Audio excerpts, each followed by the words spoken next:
I was born in 1971. I was raised from birth as a Jehovah's Witness. The sole purpose of their books and magazines is to convince the reader that God chose this particular religion as His own, and that this is the only religious organization on the entire earth that He communicates through.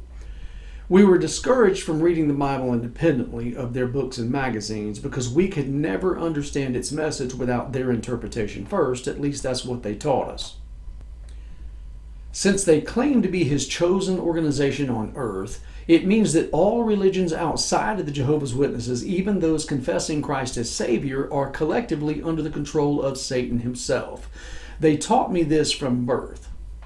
The intended purpose is to indoctrinate the reader into the religion, as they are then inundated with even more book and magazine studies in which we were taught that God appointed a group of men known as the governing body to run His earthly organization known as Jehovah's Witnesses, and that we are to submit to their authority and teachings without question. Otherwise, we are rejecting God's will in our lives, which ultimately will lead to our total destruction.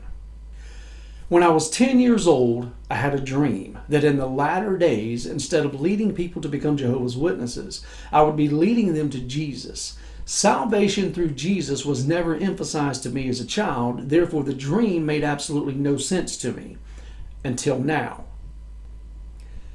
Over time, as I grew older, in order to break the chains of dogmatic religion and teach me how to unlock critical thinking, in other words, He was teaching me how to think for myself, God would strategically place people into my path.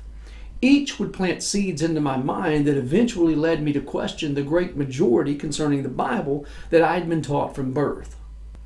The one that planted the most effective seed in my mind was the lead singer of a local unknown band.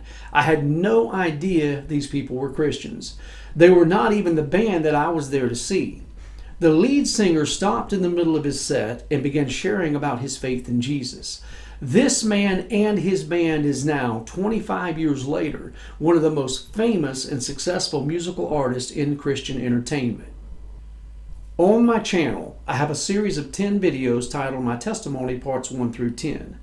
In them, I start at the very beginning and share my entire testimony from prior to my birth up until God miraculously set me free from the brainwashing I endured from the leaders of this religion. Through independent Bible reading, God taught me that I could trust Him, and He pointed me not to the governing body of Jehovah's Witnesses, He pointed me to His Son.